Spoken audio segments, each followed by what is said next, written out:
आज लोग बैठ करके बड़े बड़े प्लान कर रहे हैं और लोग हमारे डरे हुए हैं कि क्या होगा दीन इस्लाम का। कुछ नहीं होगा। नाजरीन, खान सर की गिरफ्तारी के बवाल पर जो आग लगी थी उसमें अब मुफ्ती सलमान अजहरी साहब ने बयान दिया है और उन्होंने अपने बयान से पूरे मुद्दे को एक नया मोड़ दे दिया है। ऐसा धो डाला है कि सबकी बोलती बंद हो गई है। अब भी जानना चाहते हैं कि आखिर मुफ्ती सलमान अजहरी साहब ने क्या बयान दिया और इस पूरे बवाल के पीछे का क्या सच है, तो इस वीडियो को आखिर तक ज़रूर देखिए। और नाजरीन, अस्सलाम वालेकुम नाजरीन, उम्मीद करती हूँ आप सब खैरियत से होंगे। तो खान सर और उनकी गिरफ्तारी का मामला इस वक्त हर जगह छाया हुआ है और इस पर हर कोई अपनी राय रख रहा है, लेकिन मुफ्ती सलमान अजहरी साहब ने जो बयान दिया है उसने इस पूरी बहस को एक अलग रुख दे दिया है।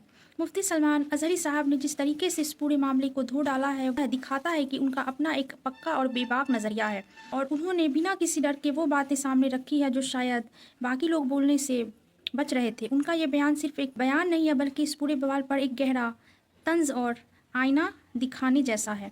तो चलिए नाज़रीन, सबसे पहले हम मुफ्ती सलमान अजहरी साहब का ये बयान सुनते हैं, उसके बाद हम आगे इस टॉपिक पर आपसे बात करेंगे। आज लोग बैठ करके बड़े बड़े प्लान कर रहे हैं और लोग हमारे डरे हुए हैं कि क्या होगा दीन इस्लाम का। कुछ नहीं होगा, कुछ नहीं होगा। लोग जो ये कहते हैं सोशल मीडिया पर, इंटरनेट पर, मीडिया पर इस्लाम को विनाश कर देंगे, खत्म कर देंगे, वो अपने बदन की खुजली नहीं मिटा सकते। आपको मैं ये बात बता दूं, 1400 साल से ये मसले चले आ रहे हैं। बड़े बड़े अबू जहल आकर के चले गए, बड़े बड़े अबू लहब आकर चले गए, लेकिन कुरान का ये वादा है ये दीन गालिब आकर रहेगा।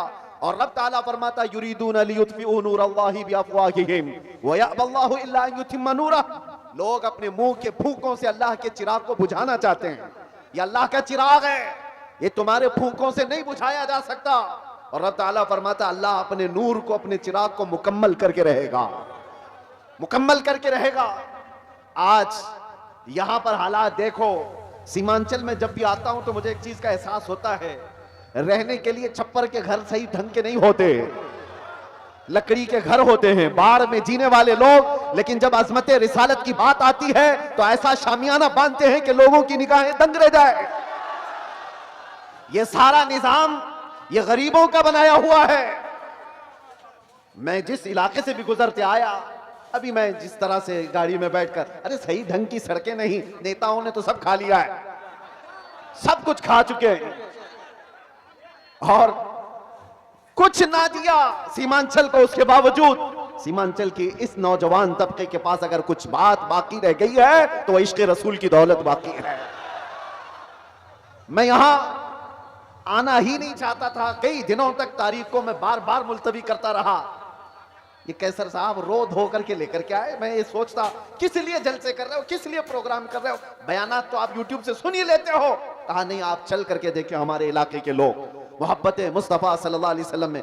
मैंने कहा जनवरी की ठंडियां हैं और कौन आएगा इतनी ठंडी रातों में।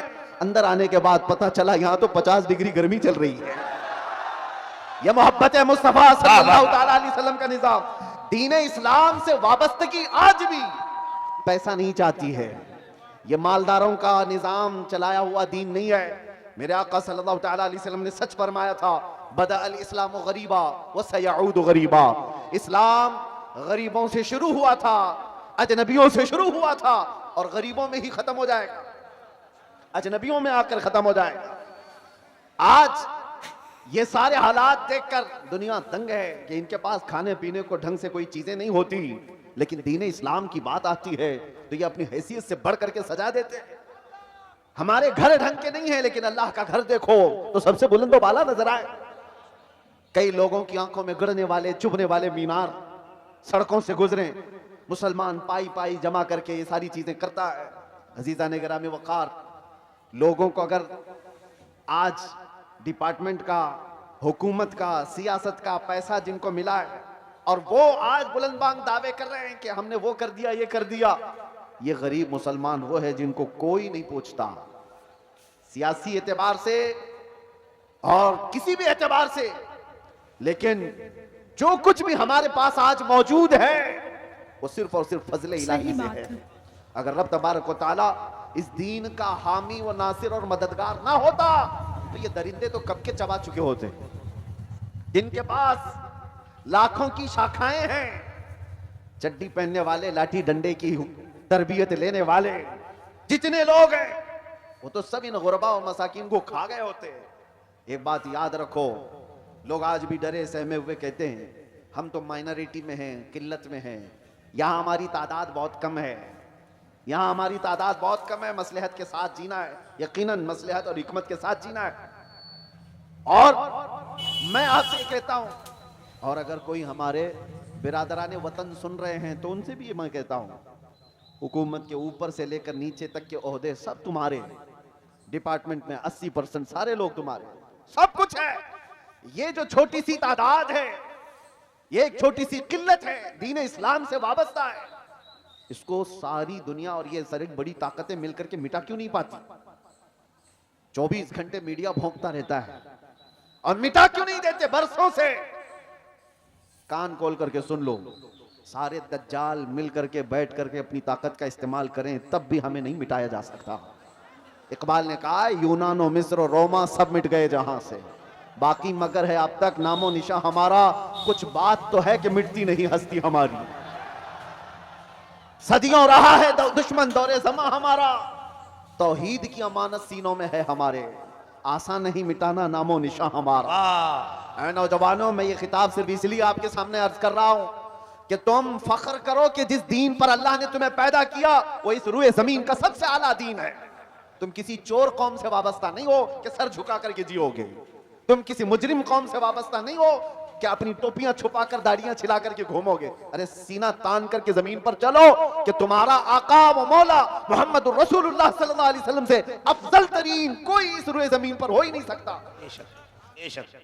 आप उस नबी के पैरोकार हैं, उस नबी के पैरोकार हैं जिसको अपने तो अपने सारे गैरों ने भी सच्चा और अमीन कहा है। सुभान अल्लाह। तुम्हें डर किस बात का है? आज दीन इस्लाम पर अगर तुमको खुद शक पैदा हुआ तो फिर तुम्हारा कोई इलाज क्या करे? सबसे पहले यकीन की दौलत पैदा करो कि जिस दीन पर मैं कायम हूं वो अल्लाह का पसंदीदा दीन है। अल्लाह ने कुरान में फरमाया रज़ीतु लकुमुल इस्लाम दीना, मैं तुम्हें इस्लाम देकर राजी हुआ। एक सहाबी हैं हजरत खब्बाब इब्न अल-अरत रज़ी अल्लाह तआला अन्हु, इनको कुफार और मुशरिकीन ने कैद करके सूली पर चढ़ाया था।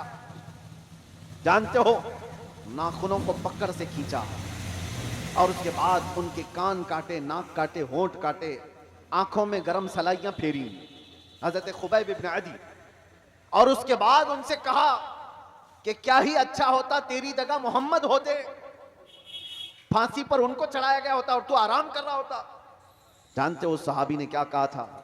उन्हें यकीन कितना था अपने दीन पर, अपने दीन इस्लाम के सच्चे होने पर।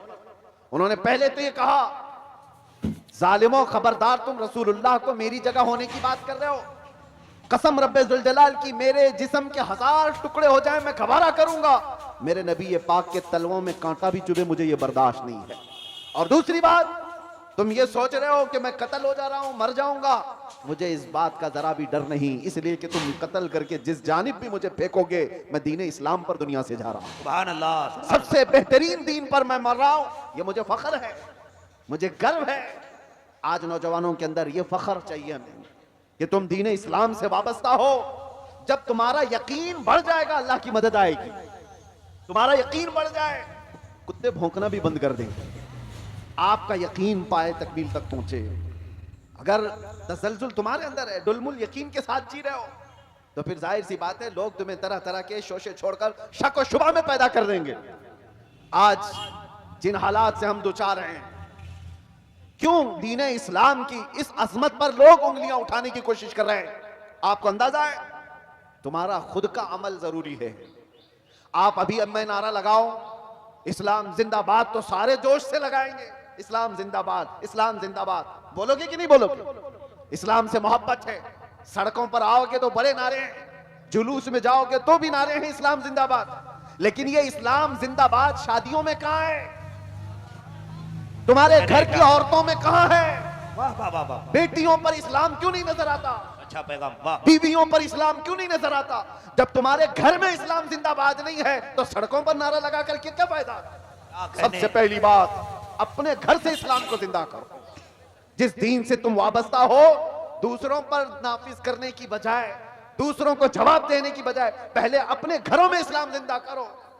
आज तुम्हारी बेटियां और तुम्हारी औरतें इस्लाम की पाबंद नहीं है, बेपर्दा बाहर उठती हैं, तो जाहिर सी बात है जैसे तुम्हारी इसमें सठियाया हुआ बुढ़ा अगर हमारी बेटी के हिजाब पर हाथ लगाता है, वजह क्या है? अरे वो तो सटिया गया है, रिटायर्ड हो जाना चाहिए। जाहिर सी बात है जब बुढ़ापा ज्यादा हो जाता है तो आदमी पागल हरकतें करने लगता है, लेकिन लोग इसको पागल समझ करके ना छोड़ दें, क्योंकि गलियों में बहुत सारे लोग पागल होते हैं तो उन्हें मेंटल हॉस्पिटल जाना चाहिए। खाली रहे तो दूसरों को तकलीफ देते रहे। तुम्हारी बच्चियां और तुम्हारी बहनें अगर उनके पर्दे और उनके हिजाब तक हाथ आता है तो तुम वावेला मचाओगे बाद में। क्या रे बेटियों के पर्दे पर हाथ आ गया, उनके हिजाब पर उंगली उठ गई, लेकिन जब तुम्हारे घर में बात आए तो तुम खुद नंगा घुमाना चाह रहे हो। मेरे आका सल्लल्लाहु अलैहि वसल्लम ने फरमाया दयूस जहन्नमी है, दयूस जहन्नमी है, दयूस जहन्नमी है। तो नाजरीन, सुना आप लोगों ने मुफ्ती सलमान अजहरी साहब की बयान, उसमें उन्होंने क्या क्या कहा। तो खान सर की तबीयत और खैरियत को लेकर आपको परेशान होने की ज़रूरत नहीं है। वह जिस्मानी और दिमागी तौर पर बिल्कुल ठीक ठाक और महफूज हैं। अभी वह जेल में नहीं है। बहुत से लोगों को यह गलतफहमी है कि वह जेल में है। सच यह है कि वह अपने घर पर है और बिल्कुल सलामत है। अदालत से मिली है यह अमान की पटना की अदालत ने उनकी गिरफ्तारी पर 20 जून 2026 तक रोक लगा रखी है, इसीलिए पुलिस उन्हें छू भी नहीं सकती है। हालांकि उनकी कोचिंग पर पुलिस का ताला लगा हुआ है, लेकिन खान सर बहुत साबित कदम है। वह अपने वकीलों की ज़ेर निगरानी इस कानूनी जंग को लड़ने की तैयारी कर रहे हैं। और खान सर तो ठीक है, लेकिन उनके दोनों सुरक्षा गार्ड्स को अदालत ने ज़मानत देने से साफ मना कर दिया है। वो दोनों अभी हिरासत में हैं। खान सर की पूरी लीगल टीम उन्हें भी जेल से बाहर निकलने को जद्दोजहद कर रही है। तो नाज़रीन, आपका क्या कहना है मुफ्ती सलमान अजहरी साहब के इस बयान पर? क्या उन्होंने जो कहा वो सही है या आपका कोई और नज़रिया है? मुझे कमेंट बॉक्स में ज़रूर बताइए। वीडियो अच्छी लगी हो तो वीडियो को लाइक करें, शेयर करें और चैनल को सब्सक्राइब करें। मिलती हूँ आपसे अगली वीडियो में, तब तक के लिए खुदा हाफिज़।